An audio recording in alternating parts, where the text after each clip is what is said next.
Oh. Well, it is all set up for a brilliant London derby. On Sunday, it's Tottenham against Chelsea. Let's see who has the last laugh. We'll hear from Graham Potter in a moment. But first, coach Christian Stellini of Spurs. Think about us. We have to think about us and our way to be better, our way and the target we want to reach, and not think about what the opponent can do or not do. A team like Chelsea can recover and win many games in a row. So, but we have to think about our game and not what happened after. We need 3 points. We go there, it's a fantastic game. London derby, like you say. I'll miss seeing Antonio. Obviously, I wish him a speedy recovery. But it's a game that we're really looking forward to. The training, like I said, training week has been really good. The response from the players has been really good. So we're looking forward to the game. Graham Potter's looking forward to the game. It is a massive game, though, on Sunday. Could it be decisive for Graham Potter's Chelsea managerial career? Well, possibly. It's not gone well, is it, for Graham? He's spent an awful lot of money, still doesn't know his best side, still don't know his best system, how he wants to play. And it's confusing, you know, to a group of players. I think he struggles to manage with the big personalities, but unfortunately, when you're managing Chelsea and you've got a group of superstars, you have to be tough with your decisions and you have to stick by them. I think he needs to pick his best side as soon as possible and stick with it. Yeah, it's easy to, you know, he's like a kid in a sweet shop. He's got so many things to pick from that he doesn't know his best. Unfortunately, he needs to get it done very, very quickly because he's had such a poor run of form. If Mr. Abramovich was there, he would have sacked him already. So I think this game is so emotional to the fans. This could be make or break. I'm not saying it will be because when he talks very calmly. It looks like his job's under no pressure whatsoever. Todd Bowley must have told him something different because they played Southampton at home, bottom of the league, without a manager, and then he talks very calmly as if he's at Brighton again. And I'm just working on the project, moving us forward. It's not good enough. Fans won't accept it because they're used to winning trophies, big trophies, Premier Leagues, Champions Leagues. So he needs to start winning as quickly as possible. Well, that's right, isn't it? The Chelsea fans have made their voices heard, Owen. They're 10th in the Premier League table. This isn't where they want to be at this stage of a season. You'd expect them to be at least chasing a Champions League place. Does that seem unachievable now? Yeah, it's gone. That's gone. Champions League is gone. And I think, look, credit Graham Potter. He took a job that he's never had before. Ostersund's did amazing. Swansea did amazing. Brighton did amazing. This is of a different calibre and a different step up. I respect him that he's taken on the job, but it needs a slightly different way of dealing with it. Every game is must win. At Brighton, he could afford to... we kept loading him. They played brilliant. They wouldn't score goals. They could go 10 games and not win a game. You can't do that at Chelsea. The expectations, the demands of the football club are, you got to win. The players are used to winning. The fans are used to winning. I think we all want Graham to do well because he's such a nice guy and he's so calm. But the problem is, he needs results, and he needs them really quickly. This is not the type of game that you want to go and get results against Tottenham, a team that plays on the counter-attack. It feels like it's set up for Tottenham. But Mudryk, João Felix, Kai Havertz, Mason Mount. They got so many, Enzo Fernandez, Thiago Silva. They got so many world-class players that they got to find a way to make something of that. Chelsea can't be 10th with that group of players. They've been missing so many chances, though, Tim. Yeah. They've not been able to put the ball in the back of the net. That's been their biggest issue, particularly since the turn of the World Cup, after the World Cup, I should say, when they came back from that break. Yeah. But can you blame the manager for that? Well, no. But you can say with every manager who's still in a job or lost their jobs, everyone misses chances, but you need to create. There's no excuse when you're playing the bottom of the league side without a manager very, very quickly. Yeah, like everyone could look at it from the cold light of day and say, look, he's had chances and it's up to the players to stick the ball in the back of the net. But unfortunately, when you're a manager, everyone in the league misses chances. You have to take the stick. If you're not getting the results, you're wrong. You're doing something very, very wrong.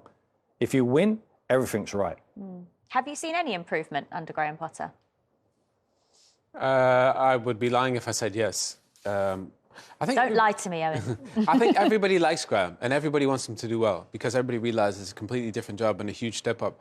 But sometimes if you watch Chelsea play, it's possession, but there's no real purpose to it. And maybe that's because he doesn't have a centre forward. Maybe that's because Kai Havertz in there and he's dropping off and everyone's linking.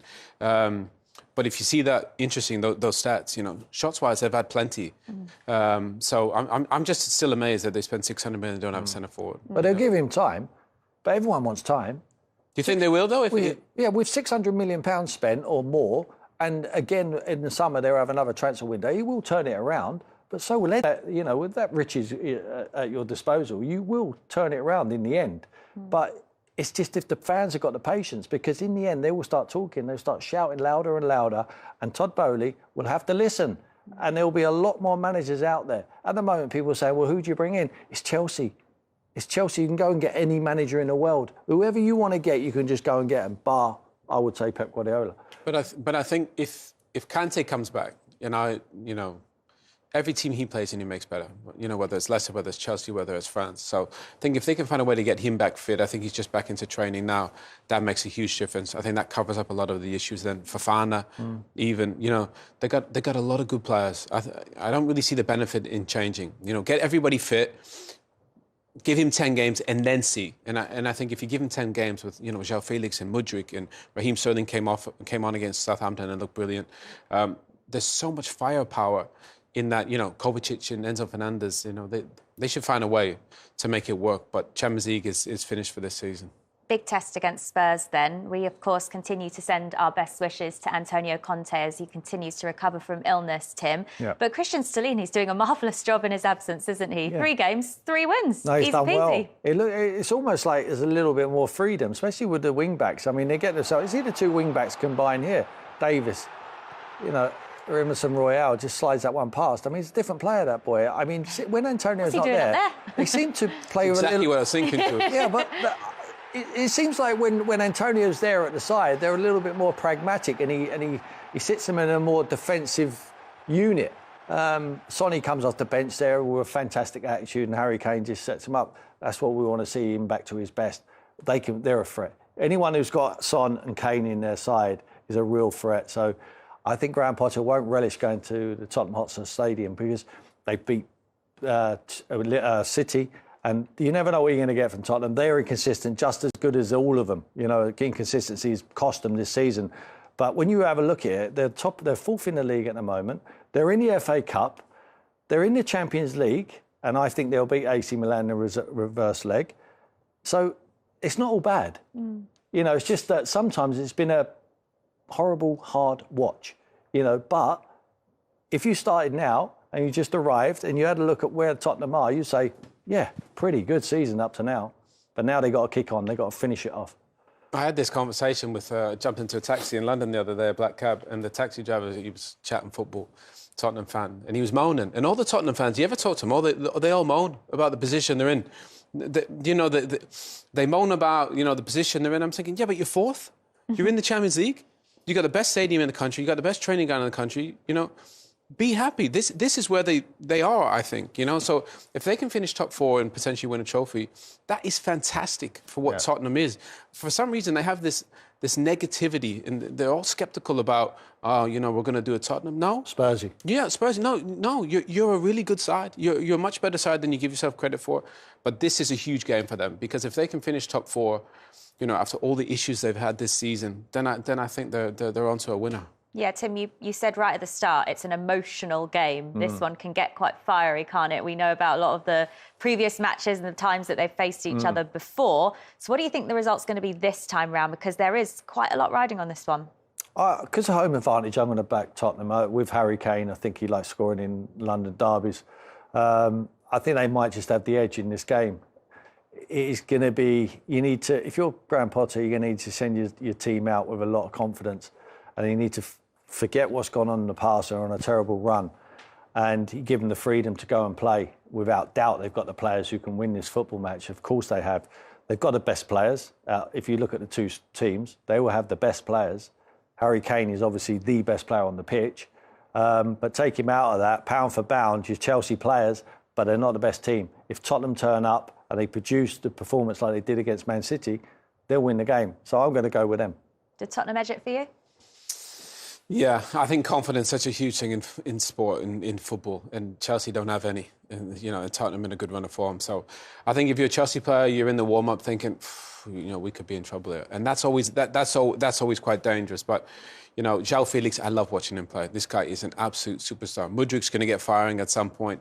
Enzo Fernandez, we've seen, he's not afraid of the big stage. So they need somebody to step up. They are young guys, but they're good players.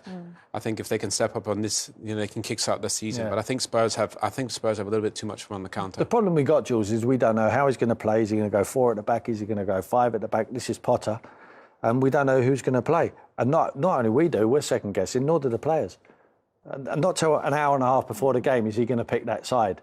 And I don't think they would have trained it with any. Oh, if I'm playing in midfield, I want to know what Owen's doing every single day. I don't want to know. We have a relationship, and it's telepathic. He cannot build that without playing together on a regular basis. Unfortunately, that's where he is at the moment. So he needs to stick with it. He needs to get a positive result doing that, and then play your fittest team.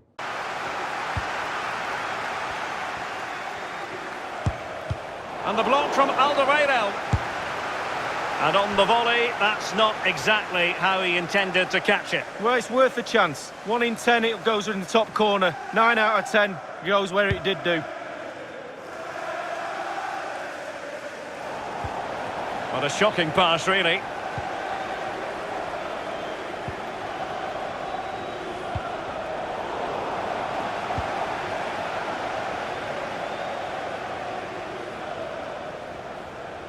Might be able to get in behind the defence. Well, lovely work to get past his man. And putting his body on the line.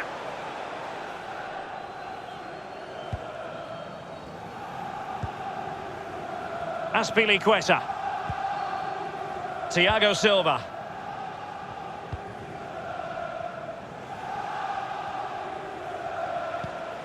Timo Werner.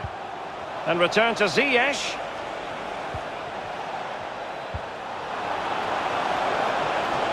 Can he make it count?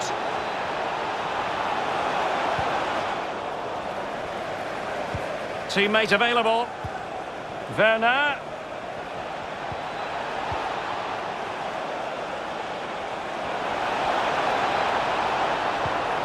Ziyech. Strong but fair tackle.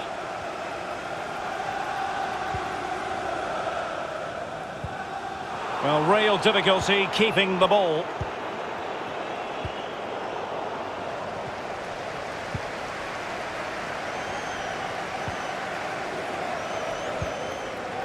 Aurier. Well, no let up, plenty of pressure. Ndombele. Good bit of pressing. Ziyech. Oh, in with a chance. And now it is there for him. A goal! They're absolutely racing away with this. 3 to the good now.